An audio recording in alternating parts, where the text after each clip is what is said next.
ஸ்ரீ அரவிந்த அன்னைக்கு சக்தி அதிகம். அது நம்முடைய பக்தியையும் நம்பிக்கையும் பொறுத்து தான் அது செயல்படும்.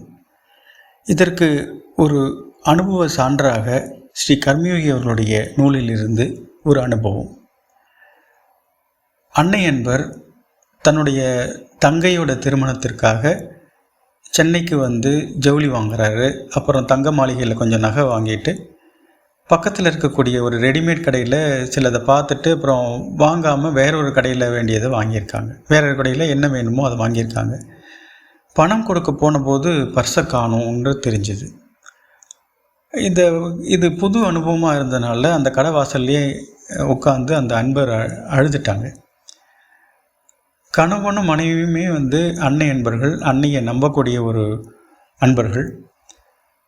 தன்னோட அப்பா கஷ்டப்பட்டு சம்பாதிச்ச பணம், தன்னுடைய தங்கைக்காக சேர்த்த பணம், அன்னிய காலகட்டத்தில் 25,000, இது பெரிய பணம். மனசு வேதனையோடு பிரார்த்தனை செய்துக்கிட்டாங்க.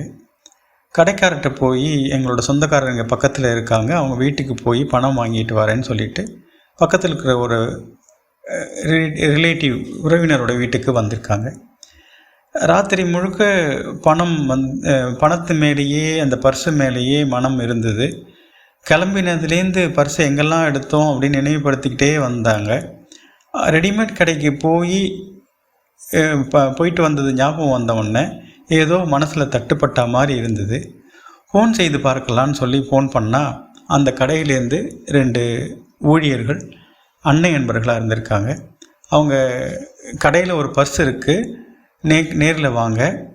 கடைக்கு போன போது அந்த ஊழியர், நீங்கள் ரெடிமேட் பார்க்கும்போது பர்ஸை துணி கடையில் வச்சுட்டு போயிட்டீங்க, ராத்திரி கடையை மூடும்போது தான் துணியை அடிக்கணும், அப்போது தான் நாங்கள் கண்டுபிடிச்சோம்.